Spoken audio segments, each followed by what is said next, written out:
ആരാണ് പാപ്പാഞ്ഞി? എന്താണ് പാപ്പാഞ്ഞി കത്തിക്കലിൻ്റെ സങ്കല്പം? നമുക്കൊന്നുകൂടി പറയാം. പാപ്പാഞ്ഞി പുരാണത്തിലേക്ക്.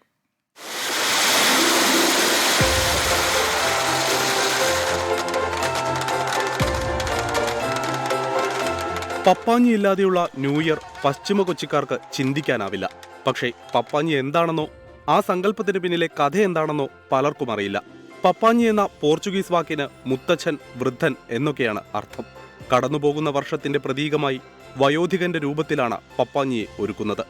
ഡിസംബർ 31 അർദ്ധരാത്രി പപ്പാഞ്ഞി രൂപങ്ങളെ എരിച്ചു കളയുന്നതോടെ ആ വർഷം അവസാനിച്ചുവെന്നാണ് സങ്കല്പം. വലിയ പ്രതീക്ഷകളോടെ പുതിയ വർഷത്തെ വരവേൽക്കാൻ പോയ വർഷത്തെ യാത്രയാക്കുന്ന ചടങ്ങാണിത്.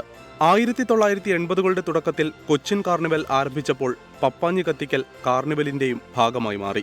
പാൻസും കോട്ടും തൊപ്പിയും ധരിച്ച് ചുരുട്ടുവലിച്ചു നിൽക്കുന്ന സായിപ്പിന്റെ രൂപമായിരുന്നു പണ്ടൊക്കെ ആണ്ടു പപ്പാഞ്ഞിക്ക്. കാലം മാറിയപ്പോൾ ചുവന്ന കുപ്പായവും നീണ്ടു ചുവന്ന തൊപ്പിയും ധരിച്ച വെളുത്ത താടിയും മുടിയുമുള്ള രൂപത്തിലേക്ക് മാറി. മോഹൻലാൽ നായകനായ അൻവർ റഷീദ് ചിത്രം ഛോട്ടാ മുംബൈയുടെ ക്ലൈമാക്സ് രംഗം തന്നെ പപ്പാഞ്ഞിയെ കത്തിക്കലുമായി ബന്ധപ്പെട്ടാണ്.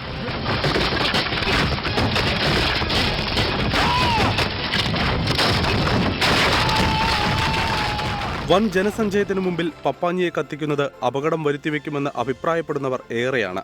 പാരിസ്ഥിതിക വിഷയങ്ങൾ ചൂണ്ടിക്കാണിക്കുന്നവരുമുണ്ട്.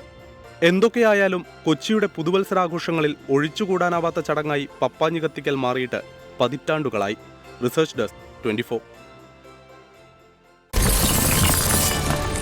24 അഞ്ചിന്റെ വജ്രത്തിളക്കം.